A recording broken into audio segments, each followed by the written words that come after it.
Hello അസ്സലാമു അലൈക്കും. ഞാൻ ഇന്ന് ഉണ്ടാക്കാൻ പോകുന്നത് കക്ക റൊട്ടിയാണ്. അതിന് വേണ്ട അരി, ഉള്ളി, തേങ്ങ എന്നിവ ഇട്ട് നല്ലോണം മിക്സാക്കി അത് അരച്ചെടുക്കുക.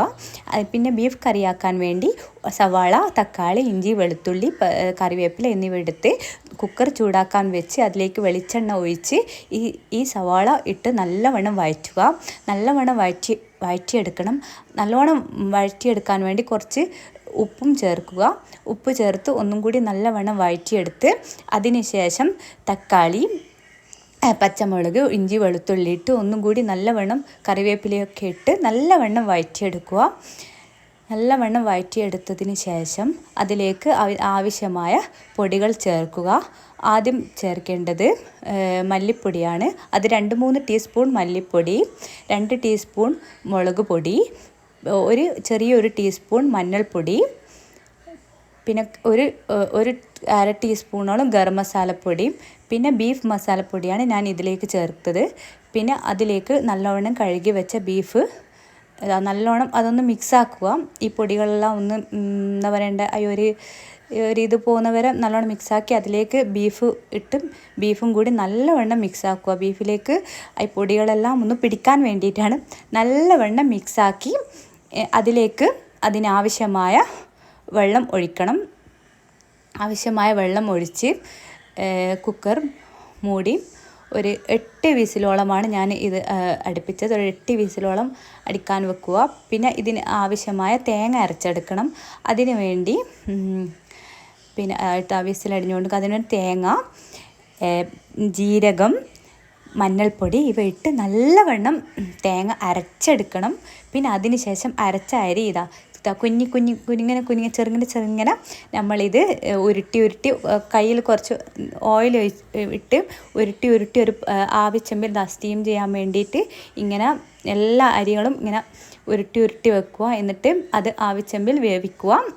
വെന്ത ശേഷം വലിയൊരു പാത്രത്തിൽ നമ്മളിവിടെ ചട്ടി കാച്ചുക എന്നാണ് പറയുന്നത്, നിങ്ങളെന്താ പറയുന്നതെന്ന് അറിയില്ല. അതിലേക്ക് 2 ടീസ്പൂൺ RKG ഇട്ട് സവാള ഇട്ട് കറിവേപ്പിലിട്ട് നല്ലവണ്ണം ബ്രൗൺ കളറാകുന്നവരെ നല്ലവണ്ണം വറുത്തെടുക്കുക. നല്ലവണ്ണം വറുക്കണം. അതൊന്ന് ബ്രൗൺ കളറായി നല്ലവണ്ണം വറുത്തെടുത്തൊരു കളറ് നല്ലവണ്ണം മാറുന്നവരെ അതിങ്ങനെ വഴറ്റിക്കൊണ്ടേയിരിക്കുക. അതിന് ശേഷം നമ്മൾ ബീഫ് കറി അതിലേക്ക് ഒഴിക്കുക. പിന്നെ അതിന് ശേഷം നമ്മൾ നല്ലവണ്ണം അരച്ച് വെച്ച തേങ്ങ അതിലേക്ക് ഒഴിക്കുക. ഇത് മിക്സി കഴുകി കുറച്ച് വെള്ളം അതിൽ ഒന്നും കൂടി ഒഴിക്കുക. എന്നിട്ട് അതിന് ഉപ്പ് ആവശ്യമുണ്ടെങ്കിൽ മാത്രം കുറച്ച് ഉപ്പും കൂടി ചേർക്കുക. എന്നിട്ട് അത് തിളക്കുന്നവരെ അതിങ്ങനെ വെക്കുക. ഇങ്ങനെ തിളക്കുന്നവരെ അത് വെക്കുക. അത് നല്ലവണ്ണം തിളച്ചതിന് ശേഷം നമ്മൾ ഈ വെന്ത ഈ കക്ക റൊട്ടിയില്ലേ അത് ഇതിലേക്ക് മിക്സ് ചെയ്യുക. നല്ലോണം ഇതിലേക്ക് എല്ലാം ഇട്ട് നല്ലവണ്ണം കറിയിലേക്ക് ഇത് മിക്സ് ചെയ്ത് എടുക്കുക. കറിയിൽ നല്ലോണം കറി പിടിക്കുന്നവരെ ആദ്യം നല്ലോണം വഴറ്റി കൊടുക്കുക. വഴറ്റിയതിന് ശേഷം നല്ലവണ്ണം നമ്മൾ ഈ സ്പൂൺ കൊണ്ട് മിക്സാക്കി കറിയും അതും ഒന്ന് നല്ലവണ്ണം മിക്സാക്കി എടുത്ത് നല്ലവണ്ണം വഴറ്റിയതിന് ശേഷം അത് നമ്മൾ മൂടി വെച്ച് ഒരു 10 മിനിറ്റോളം വെക്കുക. അതൊന്ന് ചെറിയ തീയിൽ വെച്ചിട്ട് 10 മിനിറ്റോളം അടച്ച് വെച്ച് പിന്നെ അതൊന്ന് നല്ലോണം പിന്നെയും ഒന്ന് മിക്സാക്കി അതിലേക്ക് നല്ലവണ്ണം മല്ലിച്ചപ്പ് വിതറിക്കൊടുത്ത് പിന്നെയും നമ്മളൊരു 5 മിനിറ്റ് കൂടി അതൊന്ന് ചെറിയ തീയിൽ വേവാൻ വേണ്ടി മൂടി വെക്കുക. മൂടി വെച്ച് പിന്നെ ഒരു 5 മിനിറ്റ് കഴിഞ്ഞ് അത് തുറന്ന് നമ്മൾ അടിപൊളി കക്ക റൊട്ടി റെഡിയായിരിക്കുന്നു. കാണാനും നല്ല ഭംഗിയുണ്ട്, തിന്നാനും അതുപോലെ നല്ല ടേസ്റ്റി കക്ക റൊട്ടിയാണ്.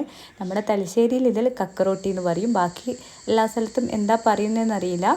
നല്ല ടേസ്റ്റി കക്ക റൊട്ടിയാണ് നമ്മൾ ഇന്ന് നോമ്പ് തുറക്ക് ഉണ്ടാക്കിയത്. അതിൽ കടി വേറെയും ഉണ്ടായിരുന്നു, പക്ഷേ ഇന്ന് പ്രത്യേകിച്ചിട്ടുണ്ടാക്കിയ കക്ക റൊട്ടിയാണ് നിങ്ങളുടെ മുമ്പിലേക്ക് ഞാൻ ഇന്ന് പറയുന്നത്. നമ്മുടെ പ്ലേറ്റിലേക്ക് ഇട്ട് തിന്നാൻ അടിപൊളി കക്ക റൊട്ടിയായിരുന്നു. നല്ല ടേസ്റ്റി കക്ക റൊട്ടിയായിരുന്നു. നിങ്ങളും ഒന്ന് ഉണ്ടാക്കി അഭിപ്രായം കമൻറ്റ്സ് ചെയ്യുക. സബ്സ്ക്രൈബ് ചെയ്യുക, ഷെയർ ചെയ്യുക. ഇഷ്ടപ്പെട്ടിട്ടുണ്ടെങ്കിൽ അഭിപ്രായം പറയുക.